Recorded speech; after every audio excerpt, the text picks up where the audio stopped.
One day, in the month of May, 1870, with my brother, Willie Lehmann, and my two sisters, Caroline and Gusta, were sent out into the wheat field to scare the birds away. Gusta was just a baby at the time, probably 2 years old, and was being cared for by Caroline. I was about 11 years old. Willie was past 8 years old, and Caroline was just a little girl. We sat down in the field to play, and the first thing we knew, we were surrounded by Indians. When we saw their hideously painted faces, we were terribly frightened, and some of us pulled for the house. Willie was caught right where he was sitting.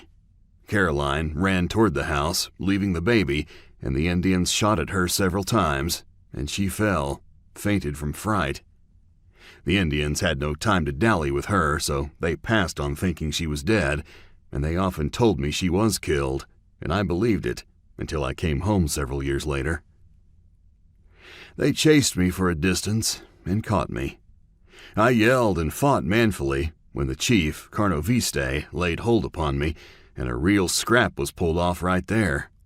The Indians slapped me, choked me, beat me, tore my clothes off, threw away my hat, the last one I had for more than 8 years, and I thought he was going to kill me.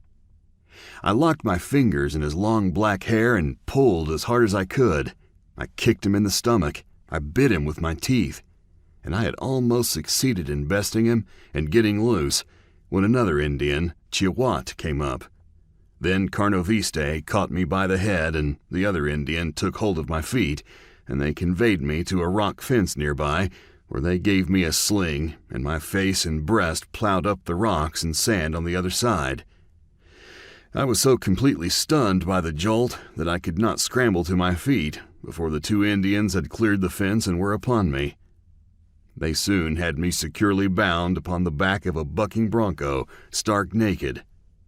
The Indians lost no time in getting away from there, and as we raced through the brush and undergrowth, my flesh was pricked and torn by mesquite thorns and cat claws, and the sun blistered my naked back and limbs. Death just then would have been a relief to me,